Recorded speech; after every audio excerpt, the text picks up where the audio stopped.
Says authorities must weed out the perpetrators of human trafficking and make them pay for dehumanizing young women. He made the comments in the lower house as it debated the Trafficking in Persons Prevention Bill 2016, which included stiff penalties for such crimes, including withholding people's passports. We have to build a Barbados that respects women, that respects children, that respects families, a Barbados of which we can all feel proud. We do not accept any of the postulates of state-sponsored or individual slavery. And that has to be made very clear right across this country and right across this region. I deeply sympathize with all those who have been quiet, muted victims of this kind of abuse.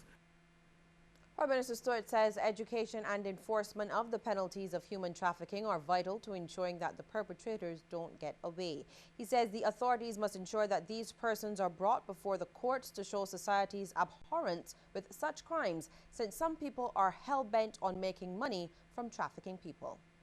All across the world, we out of the United Kingdom, out of the United States, all over the world, the Western world, that's the part of the world that we are most concerned with, that in sync to make the almighty dollar at any cost, at anybody's expense, is still very much a strong motivating factor.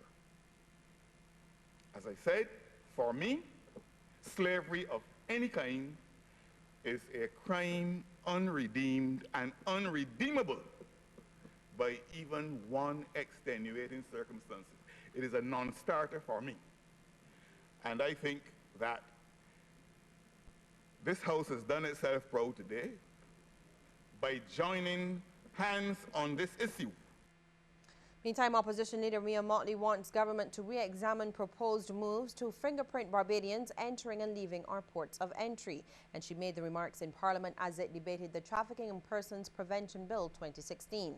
Ms. Mottley believes Barbados is not ready for such a move, contending that it serves no useful purpose. Instead, she suggests that it's vital to get the Caribbean Intelligence Network and its systems fully functioning in order to protect our borders. I want to appeal to the government in good conscience. I understand why you have to put security at the top of your list, because I too feel that the most important function of a state is the preservation of security. But the risk of abuse, when compared to the advantage derived from asking people to give those fingerprints, is way out of scope. And we therefore need to ask ourselves, what do we really achieve?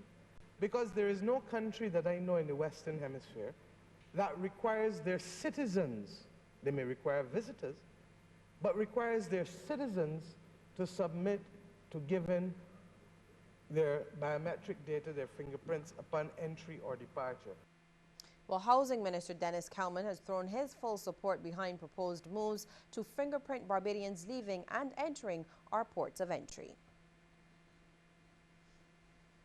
We in Barbados have a right to protect our borders and to ensure that we do not allow anybody in this day and age, and now that there's a lot of human trafficking, now that there's a lot of terrorism and so on, to come into our shores and we say that person looks like somebody. The day and time, the time for saying that we think that somebody is somebody in this type of atmosphere, that is over. And that's why I fully support the fingerprinting of those persons who want to live and enter our country, for the simple reason we have to be sure that we know who it is that coming in and going out. The commemorative broken trident is continuing its trek across the island and is now in the parish of St. Peter. Yesterday morning, the trident was presented to the Roland Edwards Primary School.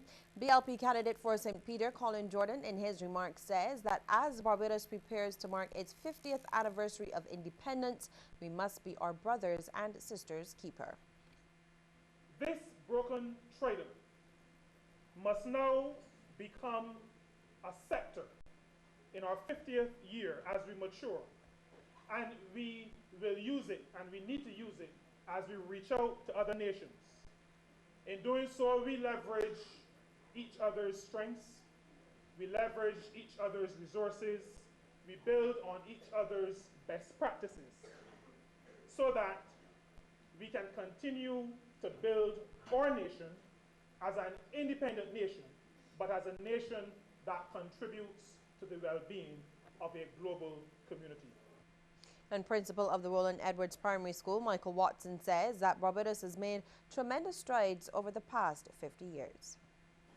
We can see clearly these improvements in the quality of our housing stock, our roads, school buildings, modes of transportation, healthcare, you name it.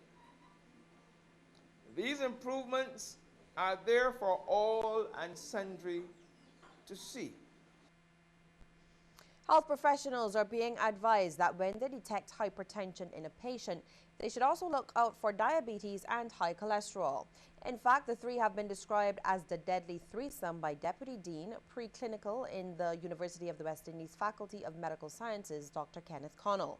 He was delivering the first in a series of lectures put on by that faculty in recognition of Barbados's Golden Jubilee. Dr. Connell's topic was hypertension at 50 years, blood, salt, and tears. Hypertension stands alone because of its impact on health, and it has, of all the NCDs, of all the cardiovascular disease risk factors, the most significant impact on health. And hence it's called the silent killer. And he says that hypertension is especially lethal among black people. Organ damage occurs at an exponential rate. There's a 320% increase in end-stage renal disease or chronic kidney disease, an 80% higher stroke mortality rate, and a 50% higher heart disease rate. So this is really our disease that's affecting us. One of the fathers of Caribbean theatre and storytelling has been honored for his contribution to the performing arts. He is veteran Caribbean theatre performer Ken Corsby, who was last night presented with a Lifetime Achievement Award by the Earl Warner Trust at the Errol Barrow Center for Creative Imagination. The award was presented by Mr. Warner's widow, Karen Ford Warner. Mr. Corsby says growing up in Jamaica in the Tate household greatly influenced his life and his drift towards storytelling, folk and literary arts. Describing himself as a full Caribbean man, he noted that the Inter-American Foundation, which funded the Theatre Information Exchange in the 1970s, was also instrumental in his development. Well, stay with us. We'll have regional and international news right after this break.